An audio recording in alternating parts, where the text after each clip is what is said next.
கர்த்தருக்கு பயப்படுதலே என் வாழ்க்கையின் பொக்கிஷமே. கர்த்தருக்கு பயப்படுதலே என் வாழ்க்கையின் பொக்கிஷமே.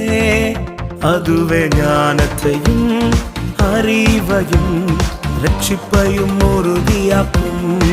என் வாழ்வில் ஞானத்தையும் அறிவையும் ரட்சிப்பையும் உறுதியாக்கும்.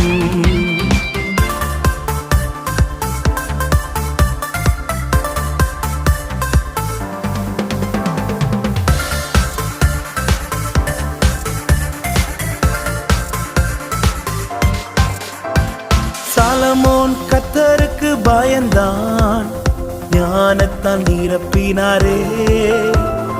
உலகமே வியந்து பார்க்கும் ராஜாவாய் மாற்றினாரே.